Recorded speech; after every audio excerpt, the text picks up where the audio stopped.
used in cricket. Cricket is not just about batting, bowling, and fielding. It's also a game of strategy and precision, where mathematics plays an integral role.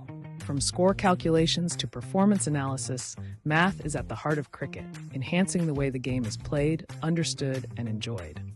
Let's explore the role of math in cricket. Cricket uses math in scoring and averages. Calculating batting averages, strike rates, and economy rates involves simple arithmetic. These numbers offer valuable insights into a player's performance and help in strategizing. Geometry in field placement.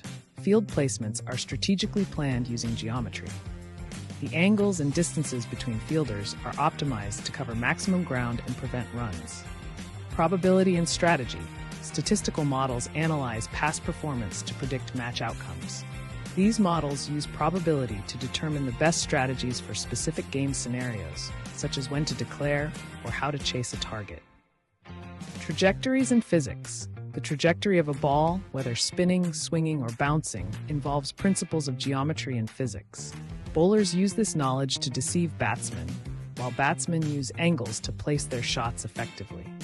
Net run rate and tournament calculations. Mathematical formulas help compute net run rates, which are crucial for determining team rankings in tournaments. Mathematical principles applied. Ratios and percentages for performance analysis. Geometry for optimal field placement. Probabilities for strategic decision-making. From strategizing to analyzing, mathematics transforms cricket into a game of skill, precision, and strategy, making it more exciting and insightful for players and fans alike.